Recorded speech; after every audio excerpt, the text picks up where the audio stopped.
Because when each and every memory but then as much as but then you need to focus on other things like ukufunda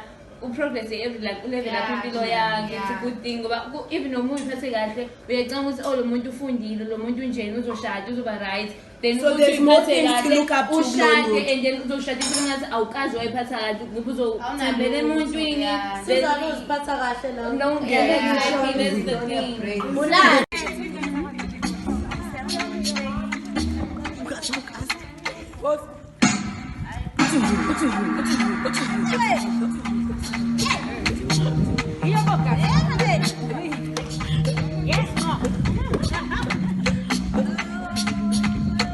Squeeze!